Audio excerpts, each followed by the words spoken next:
විසඳුම් සංඛ්‍යා රේඛාවක දක්වන්න. ඍණ 2 විශාලයි සමානයි x විශාලයි ධන 2. අපි මේ අසමානතාවයේ එක පැත්තක් වහගෙන කියවමු. මම මුලින් මේ පැත්ත වහනවා. දැන් කියවමු x විශාලයි ධන 2. අපි ඒක වෙනම ලියා ගනිමු.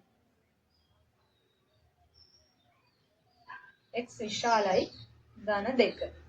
මෙතන තියෙන ලකුණ බලන්න. මේ ලකුණ තියෙන්නේ. මේ ලකුණේ මේ විශාල පැත්ත කට ඇරිච්ච පැත්ත අපි කියවන්නේ විශාලයි කියලා. එතකොට මේ තුඩ පැත්ත කියවන්නේ කුඩයි කියලා. අපිට මේ විදිහට ලකුණ හම්බ වෙන්නත් පුළුවන්. ඒක කියවන්නේ විශාලයි හෝ සමානයි කියලා. මෙතන තියෙනවා ඒ විදිහේ ලකුණක්. අපි ඒක ඒ වෙලාවට බලමු. අපි දැන් මුලින්ම සංඛ්‍යා රේඛාව නිර්මාණය කරගනිමු. මම සංඛ්‍යා රේඛාව ඇඳලා තියෙන්නේ මේක අඳින්න අඩි රෝල භාවිතා කරන්න. මේ විදිහට තිරස් රේඛාවක් නිර්මාණය කරලා ඊළඟට සමාන පරතරයන්ගෙන් කොටස් වෙන් කරගන්න.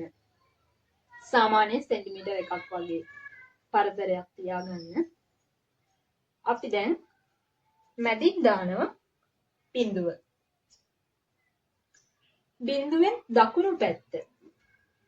ඒ පැත්ත තමයි විශාල පැත්ත. අපි ඒක නම් කරගනිමු. ධන 1, ධන 2, ධන 3, ධන 4, ධන 5. මෙතනින් ඊතාලයක් දාමු. වැඩි වෙන පැත්තට තව තියෙන බව අඟවන්න. ඊළඟට බිඳුවේ වම් පැත්ත. ඒ පැත්ත තමයි කුඩා පැත්ත. ඒක නම් කරගනිමු. ඍණ 1, ඍණ 2, ඍණ 3, ඍණ 4, ඍණ 5. අපි දන්නවා ඍණ 1ට වඩා කුඩයි ඍණ 2. හයි. දැන් අපි ආපහු මෙතන බලමු. මෙතන තියෙනවා x විශාලයි ධන 2. කවුද මෙතන ඉන්නේ? ධන 2. අපි ඒක සංඛ්‍යා රේඛාවේ ලකුණ කරගනිමු. මම වෙනත් වර්ණයක් භාවිතා කරන්නම් බලා ගන්න පහසු වෙන්න. මේ ඉන්නවා ධන 2. අපි මෙහෙම රවුමක් අඳිනවා. මේ රවුම පාට කරනවද නැද්ද? අපි ලකුණ දිහා බලනවා. ලකුණේ මේ විදිහට සමාන ලකුණක් නැහැ. එහෙනම් අපි පාට කරන්නේ මේ රවුම. ඒ කියන්නේ මේ ධන 2 අපේ පිළිතුරට අදාළ නැහැ. ඊළඟට මොකක්ද මෙතන තියෙන්නේ? x විශාලයි ධන 2. x කියන කෙනා ධන 2ට වඩා වැඩි. ධන 2ට වඩා වැඩි මේ දකුණු පැත්ත. ඒ පැත්ත තමයි x ඉන්නවන. මේ විදිහට අපි රේඛාව අඳිනවා. අපි මෙතනින් පොඩ්ඩක් නතර කරලා බලමු. ඇයි මේ ගානේ තවත් කොටසක් තියෙන්නේ? අපි දැන් මේ කොටස බලලෙමු. අපි දැන් මේ පැත්ත වහගෙන ඒ පැත්ත කියවමු. ඒ පැත්තේ තියෙනවා x කුඩයි සමයි ඍණ 2. ඒකත් වෙනම පැත්තකින් ලියාගෙන බලමු. x කුඩයි සමයි ඍණ 2. x වෙන පැත්ත මාරු වුණාට ගැටලුවක් නැහැ. අපි මේ වගේ අසමානතා කියවන්නේ අඥාත පදයේ පැත්තේ ඉඳලා. ඒ කියන්නේ නොදන්නා x පැත්තේ ඉඳලා තමයි කියවන්නේ. එතකොට x කුඩයි සමයි ඍණ 2 කියලා තමයි තියෙන්නේ. අපි ඒක තමයි මේ ලියාගෙන තියෙන්නේ. x කුඩයි සමයි ඍණ 2. මෙතන ඉන්නේ කවුද? ඍණ 2. අපි එහෙනම් ඍණ 2ත් සංඛ්‍යා රේඛාවේ ලකුණු කරගනිමු. මේ විදිහට රවුමක් අඳිනවා.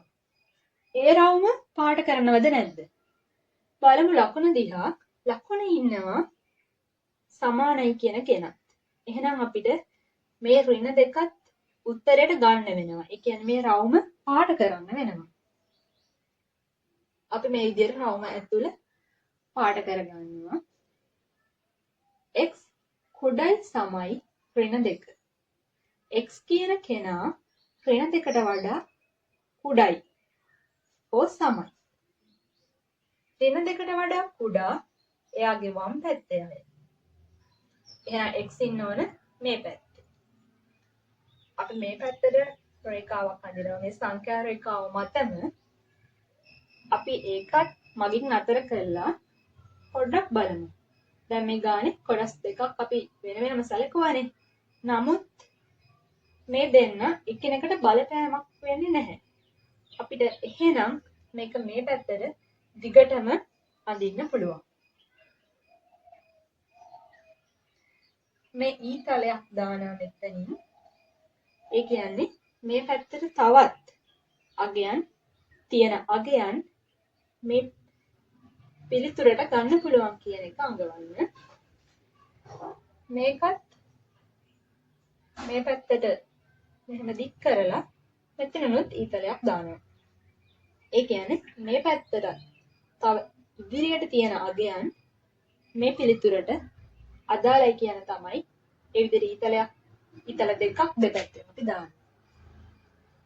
මේක තමයි අවසාන පිළිතුර.